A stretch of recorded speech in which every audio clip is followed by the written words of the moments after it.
চিত্রনায়ক সালমান শাহ হত্যা মামলায় সালমান শাহর সাবেক স্ত্রী সামিরাকে গ্রেপ্তার করেছে পুলিশ। পুরো দস্তুর হত্যা মামলা আর অভিযুক্তের তালিকায় সেই সব পরিচিত নাম যারা এতদিন ছিলেন সন্দেহের ছায়ায়। সামিরা, আপনাকে বলতে চাই, গাল গল্প না, এই যে শুরু হলো, খেলা শুরু হলো আপনার সাথে আমাদের ব্যক্তিগত কোনো আক্রোশ নাই, যা হবে আইনে হবে। আমি চ্যালেঞ্জ করলাম সামিরা, আমি চ্যালেঞ্জ করলাম সালমান শাহকে তোমরা হত্যা করেছো পরিকল্পিতভাবে।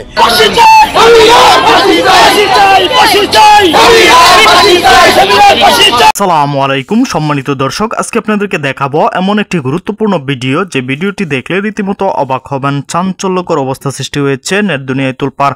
দর্শক, চিত্রনায়ক সালমান শাহর স্ত্রী কতটা নিকৃষ্টতম একজন মানুষ যে তার নিজ স্বামীকে সে পরিকল্পিতভাবে হত্যা করেছে এবং পরিকল্পিতভাবে হত্যা করে সালমান শাহর মৃত্যুকে আত্মহত্যা বলে চালিয়ে দিয়েছিল।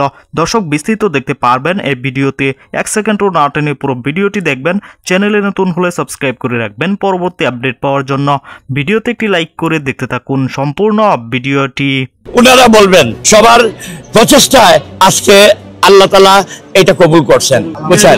ইনশাআল্লাহ ইনশাআল্লাহ ইনশাআল্লাহ আমরা প্রমাণ করে ছাড়বো যে এটা হত্যা না আত্মহত্যা। ইনশাআল্লাহ আপনাদের সহযোগিতা চাই, আপনাদের সাহায্য চাই। সেই সময়কার সবচেয়ে বড় বাংলাদেশের মাফিয়া ডন ছিলেন আজিজ মোহাম্মদ ভাই নামে একজন ছিলেন, তার একটা জড়িত থাকার কথা এখানে শোনা যায় এবং তার সাবেক ওয়াইফ, আমি এভাবে বলি তার সাবেক ওয়াইফ সামিরা হক, ওনার জড়িত থাকার কথা আছে। অবশ্যই যিনি ওনার ওয়াইফ ওনার বাসায় মারা গিয়েছে সেটা অবশ্যই তার হাত রয়েছে।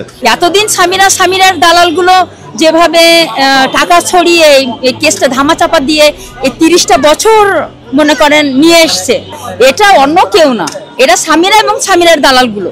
সালমান শাহকে যেভাবে মেরেছে মামলাটাও সেভাবেই নিয়ে যাচ্ছে, এটা আমাদের কাছে তো পরিষ্কার, এটা বাংলাদেশ কেন বিশ্বের সবার কাছে পরিষ্কার। সো আমরা শুধু এতটুকু চাই যে সত্যের যেন মৃত্যু না হয়। চিন্তা আমরা এখানে আছি আবার ইয়াতে নশোতে হাজার হাজার মাইয়ারা মারছে, হাজার হাজার। আমি চ্যালেঞ্জ করলাম সালমান শাহকে তোমরা হত্যা করেছো পরিকল্পিতভাবে।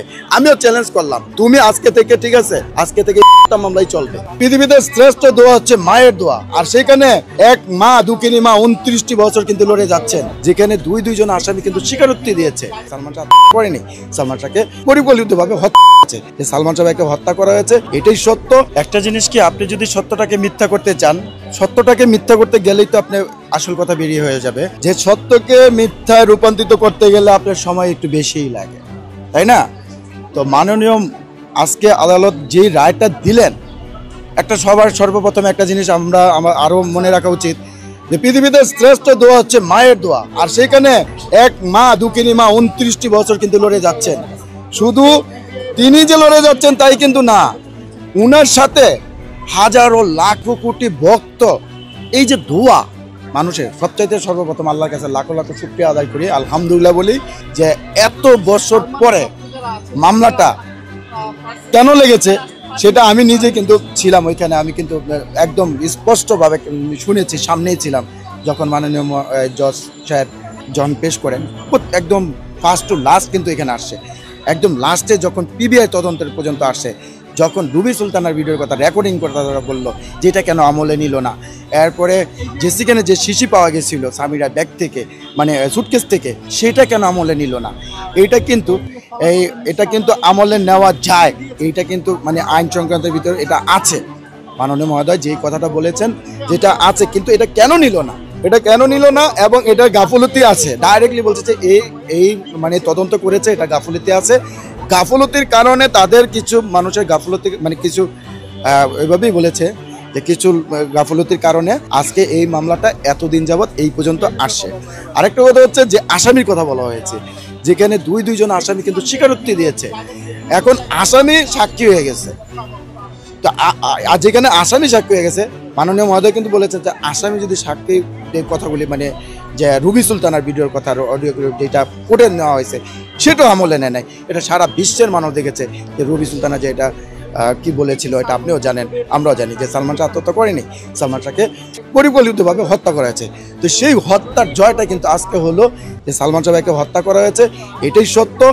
সামিরা বলছে না যে চ্যালেঞ্জ করলাম, বলেছিল আজকে আমি বলতে চাই, সামিরাকে বলতে চাই, আমি চ্যালেঞ্জ করলাম সামিরা, আমি চ্যালেঞ্জ করলাম সালমান শাহকে তোমরা হত্যা করেছো পরিকল্পিতভাবে। আমিও চ্যালেঞ্জ করলাম, তুমি আজকে থেকে ঠিক আছে, আজকে থেকে এই হত্যা মামলাই চলবে, এটাই বলেছেন মাননীয় মহোদয়।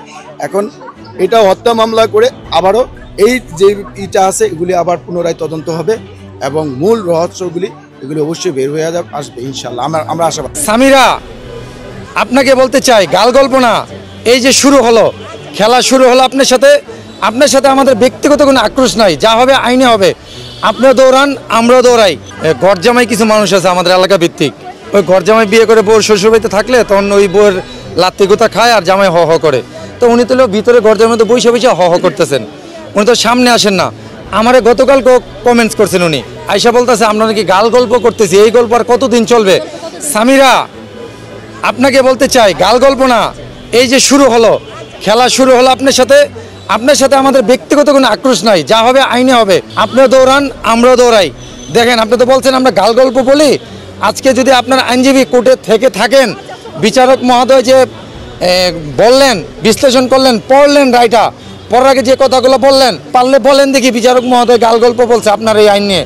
আপনাকে উদ্দেশ্য করে বললাম, এতদিন কিছু বলি নাই, শৈলের মধ্যে আপনি এগুলো হজম করছি, যে আমরা মামলা পর্যন্ত নেই, হত্যা মামলা। তারপরে আপনারা বুঝবেন যে আপনি আমাদেরকে কিভাবে উস্কাইছেন। আপনি প্রস্তুত থাকেন, খেলা হবে, আইনে হবে। আপনার সাথে আমরা রাজপথে করব, আইনে করব।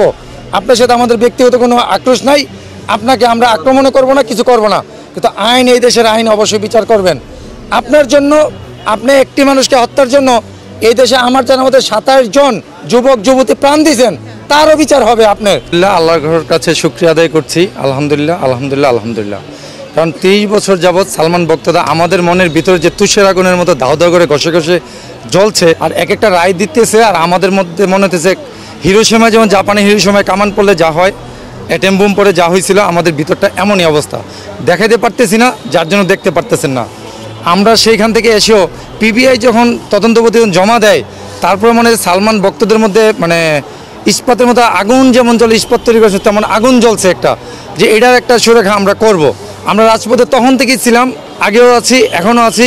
প্রথম বলবো যে আমাদের সালমান ভক্তদের বড় অ্যাচিভমেন্ট ছিল যখন সামিরা আইনজীবী নিয়োগ দিয়েছেন, দ্বিতীয় দিন শুনানিতে উনি আসেন নাই, আর আজকে হলো সফলতার প্রথম ধাপ, প্রথম সিঁড়িতে আমরা পা দিলাম, যেহেতু এটা হত্যা মামলা হিসেবে রূপান্তরিত করেছেন বিচারক মহোদয়। আমরা ওই দিনই সন্তুষ্ট ছিলাম ওনার উপর, উনি মামলার আত্মপান্ত যাভাবে শুনলেন সময় নিয়ে, আজকে যে রায়টা দিলেন, এটা ইতিহাসে মনে হয় যে ম্যাজিস্ট্রেট কোর্ট বা মহানগর দায়রা জজের মনে বিরল রায়, যে এত সময় ধরে উনি পড়লেন, শুনলেন, সময় নিলেন, দিলেন। আমরা চাই উনি যেহেতু দিলেন হত্যা মামলা হিসেবে এটা রূপান্তরিত করার জন্য, অবশ্যই আমরা একটা সুফল পাবো, ইনশাল্লাহ আমরা পাবো। সম্মানিত দর্শক, সম্পূর্ণ ভিডিওটি দেখলেন, অবশ্যই বুঝতে পেরেছেন ভিডিওটি গুরুত্বপূর্ণ ছিল। দর্শক, চিত্রনায়ক সালমান শাহের মৃত্যুর পর থেকে আজ পর্যন্ত সবাই বর্তমানে, বিশেষ করে সালমান শাহের ভক্ত এবং সালমান শাহের আত্মীয় স্বজন যারা, তারা সকলেই কিন্তু অভিযোগ করেছে যে না, এটা কোনো আত্মহত্যা নয়, বরং এটা পরিকল্পিতভাবে হত্যাকাণ্ড। সেজন্য কিন্তু সেই সালমান শাহের স্ত্রী সামিরাকেই মূলত দায়ী করতেছে। যদি সালমান শাহের স্ত্রী সামিরা নিজে এই হত্যাকাণ্ডের সাথে জড়িত না থাকে, তাহলে কেন সালমান শাহের ভক্তরা এবং আত্মীয় স্বজন কেন তার স্ত্রীকে এই হত্যাকাণ্ডের জন্য দায়ী করবে? দর্শক, এ বিষয়ে আপনাদের কি মতামত তা অবশ্যই কমেন্টে জানাবেন এবং পরবর্তী আপডেট ভিডিও পেতে চ্যানেলটিকে এখনই সাবস্ক্রাইব করে রাখুন। এই মুহূর্তে বিদায় নিচ্ছি, দেখা হবে পরবর্তী কোনো ভিডিওতে। সে পর্যন্ত ভালো থাকুন, সুস্থ থাকুন। আসসালামু আলাইকুম।